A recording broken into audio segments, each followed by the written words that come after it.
Welcome to Duality Gamecast. Today's episode, Camel Up.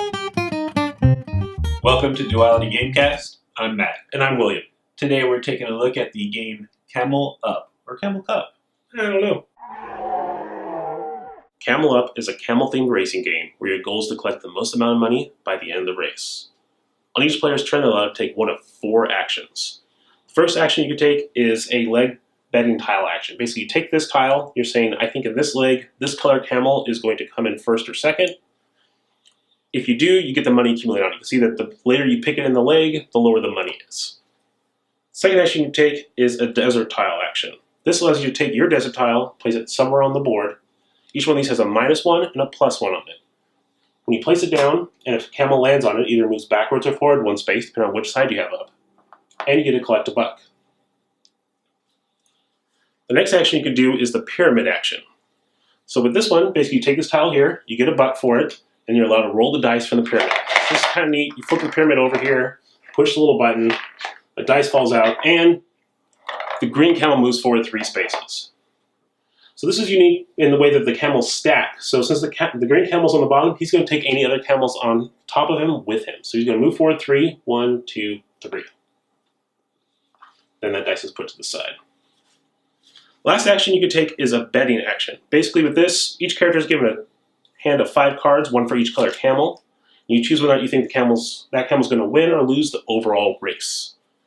That action, you simply put the card down. At the end of the game, all those cards flipped over. The first person to get it right gets a bunch of money. Each person who gets it wrong loses some money. The game is played over legs. After all the dice have been pulled out of the pyramid here, and there's no camels left to move, you finish that leg, check everybody's leg tiles, get any money they had or lose any money, put them all back in the right order, and then continue on for the next round. The game ends immediately when a camel crosses the finish line.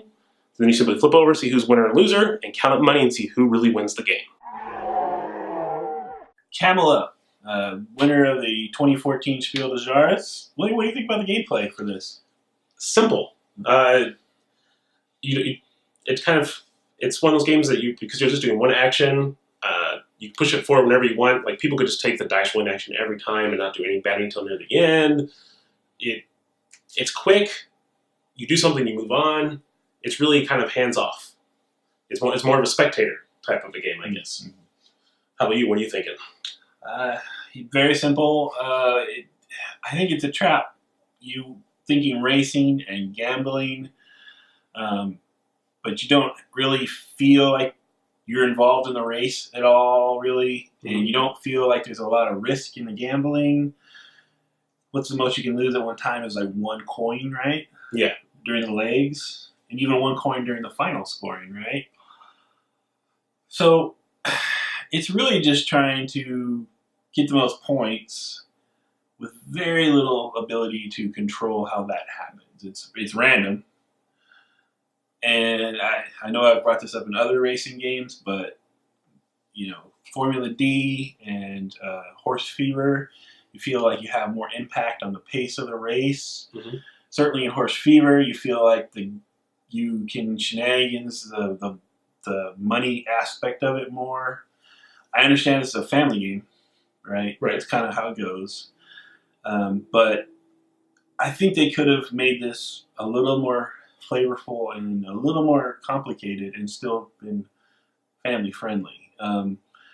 This edged out Splendor in the Spiel des Jahres, and the Spiel des Jahres award normally goes to family friendly games.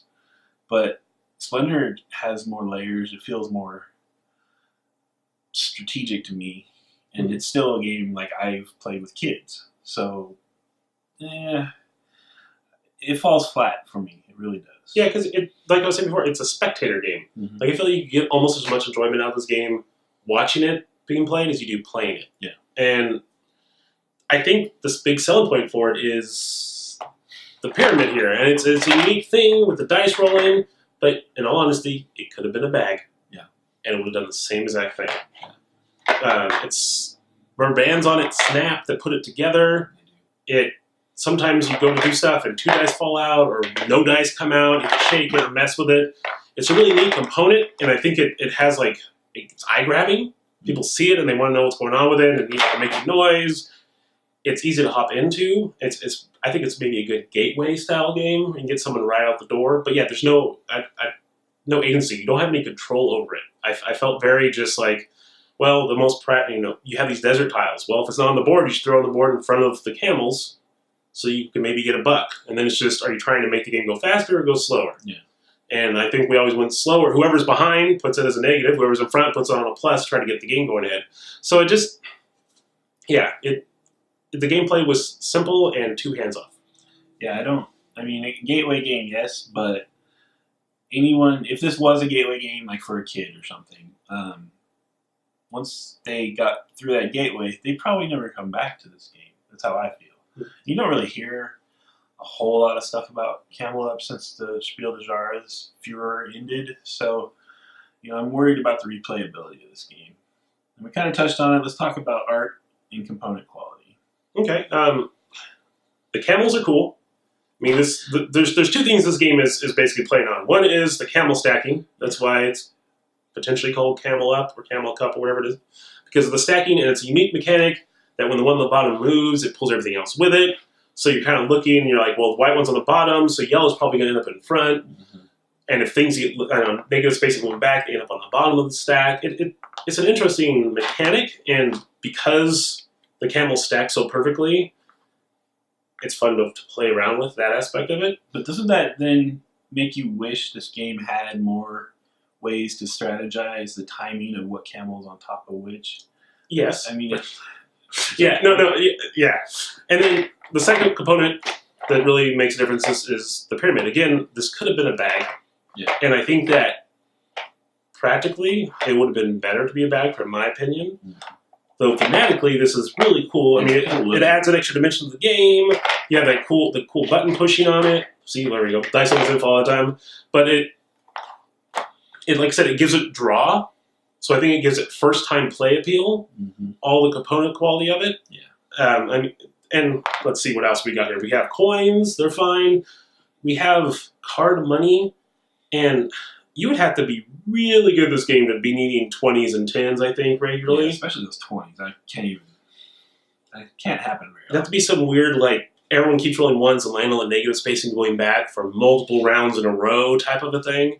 But I think component quality in this is really good. It is. The wood dice, I guess people have opinions about that, but even they are etched numbers on them.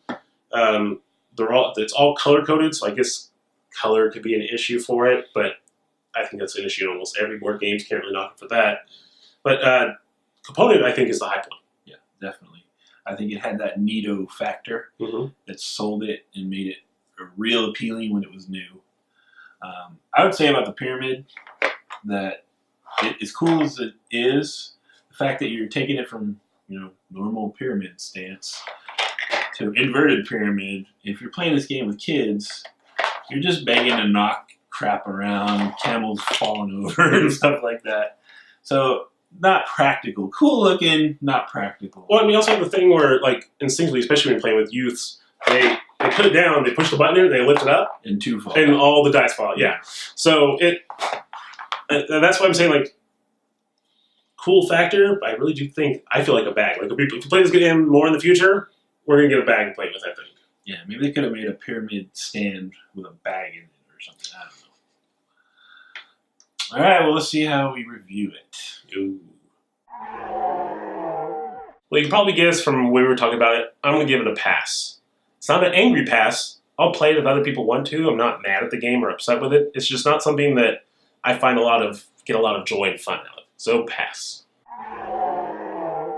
Normally, if I was really happy with the component quality of the game, and I could say that it is a great gateway game, I'd give a game a love it or at least a like it.